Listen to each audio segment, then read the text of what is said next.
Balang araw mga kapatid. Ito po ang aking pambalakas ng mutya. Yan. Orasyon ng mutya o talisman. Gawin nyo lang po ng Martes at Biyernes. Tapos alas 3 ng hapon to 6 PM. Sukan nyo na insenso o kamangyan. Tapos usalin nyo po ito ng 3 beses. Tapos magtirik muna pala kayo ng kandila. Ilapag nyo po lahat ng mga nyo mo dyan, tsaka talisman yan.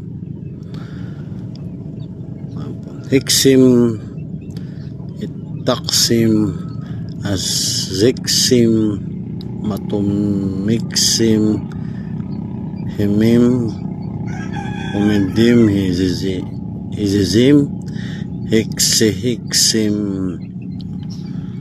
havotim, izitim, himiksizim, haremitim, hauduitim, hihizitnim,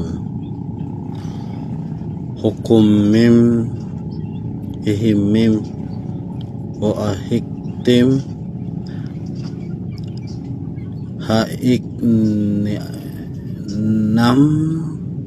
haikninam, hodon mikin,